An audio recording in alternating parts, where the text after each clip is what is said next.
Families living in poverty are more likely to be involved with the child welfare system. And in more than 60% of cases nationwide, authorities find children being neglected, not abused. That's according to a recent brief from Chapin Hall at the University of Chicago that argues direct financial support for families would result in fewer children being maltreated. Tonight, as part of our First-Hand Living in Poverty series, we look at the barriers facing families who need financial assistance. And joining us to hear more about that report is Dana Weiner. She's a senior policy fellow at Chapin Hall at the University of Chicago, and she is the lead author of the report. Many thanks for joining us. First of all, what was your main finding about families and poverties and involvement in the child welfare system? Yeah, so hi, Phil. Thanks for having me. So what we were primarily focused on was conveying the complexity and the multi-determined nature of families' involvement in child welfare systems that really requires a coordinated response from the entire human service sector. What we have right now is a system where oftentimes teachers place child maltreatment reports to the child abuse reporting hotline. Their teachers are responsible for the largest proportion of those reports at around 20%. But the majority of what teachers report is never substantiated as child maltreatment and oftentimes are things secondary to poverty. So we think there need to be other pathways for families to receive those supports. And one of the points you make is that that you assert is that even modest economic support for families can stabilize families so that these kinds of issues don't arise. What kind of economic support are you talking about?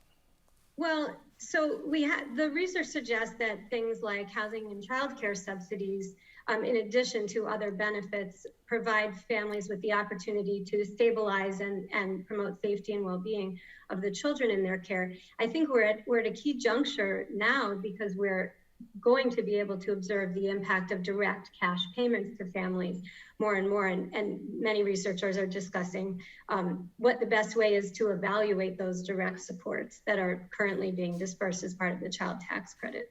And what kind of, in terms of monetary figures, what amount is being discussed? You know, we've seen that even modest financial supports of a few $100s can really help families to address some of the basic concrete needs that are required in order to stabilize. And spell out for us how this even modest support in your, according to your report, would reduce the number of maltreatment reports. How does that work? So one of the things that we observed and part of this was a byproduct of the pandemic. So as the pandemic began, many people were concerned because child abuse reporting rates plummeted because most of those are being called in by teachers and kids weren't seeing teachers. And so in the process of investigating whether there was cause for concern that teachers weren't reporting child maltreatment, we were able to observe some interesting patterns in the data. One of which I already mentioned, that a very small proportion of teacher reports are ever substantiated as abuse or neglect. But in the process, we also examined the community level correlates, the other things that seem to go along with changes in the rate of child maltreatment, and unemployment was the single biggest predictor of fluctuations in the rate of child abuse reporting.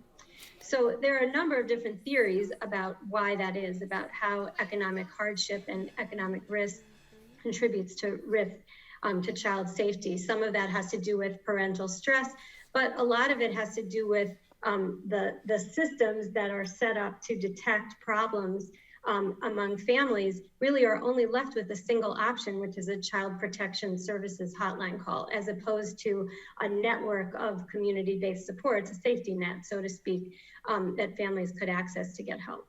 So just to make sure I understand what you're saying, that financial stresses on families can lead to the kind of stress that causes parents to mistreat their kids. Is that what you're saying? No, not necessarily that. No, what I'm saying is that economic hardship can create circumstances like housing instability or possibly inadequate childcare that then can lead those families to come to the attention of child welfare systems, even though their needs would be better met by a different intervention and not a child not a child protective services investigation. Okay, you alluded to this, but you assert that mandatory reporting laws cause an increased surveillance on families. Expand on that. Yeah, so mandated reporting laws are in effect across the country, but they vary, and there's quite a bit of discretion involved in mandated reporting.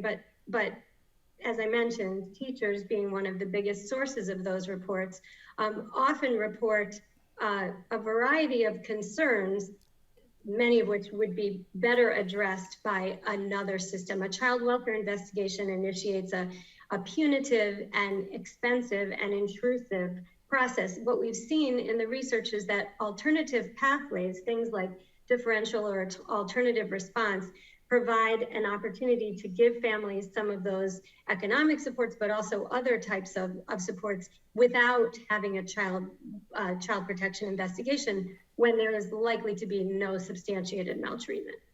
Dana Weiner, thank you so much for your insights. We very much appreciate it. Thank you for having me.